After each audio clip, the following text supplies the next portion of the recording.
नमस्कार. आज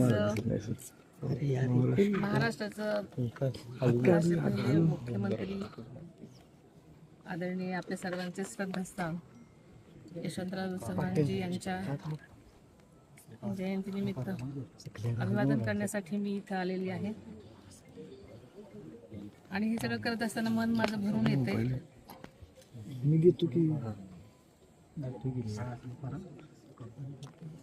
आपल्या सगळ्यांचं श्रद्धास्थान. आपल्याला माहिती आहे की मी 2 फेब्रुवारीला पण इथे आले होते. माझी शपथ घेतल्यानंतर एक कर्तव्यनिष्ठ म्हणून मी समाधीस्थळी आले होते अभिवादन करायला. कारण आपल्या सर्वांचंच हे ऊर्जा स्थान आहे, शक्ती स्थान आहे.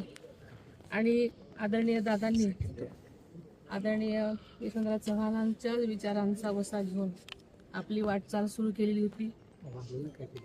दादांना नेहमीच यांच्या सर्वच दादांचं ते शक्ती स्थान होतं, स्फूर्ती स्थान होतं.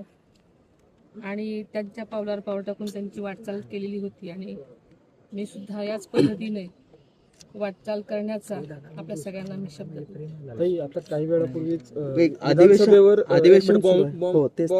बॉम्ब असल्याची एक थ्रेट आलेला आहे आणि असा मेल आला होता. त्यामुळे आता विधानसभा खाली केलेली आहे. आता आपल्याकडूनच ही मी बातमी ऐकली आणि मी माहिती घेण्याचा प्रयत्न केला. तर तो फोन खोटा होता असं मला सांगण्यात आलेलं आहे. अजूनही जास्त चौकशी आणखी कळेल. मला आता एवढीच माहिती मिळाली.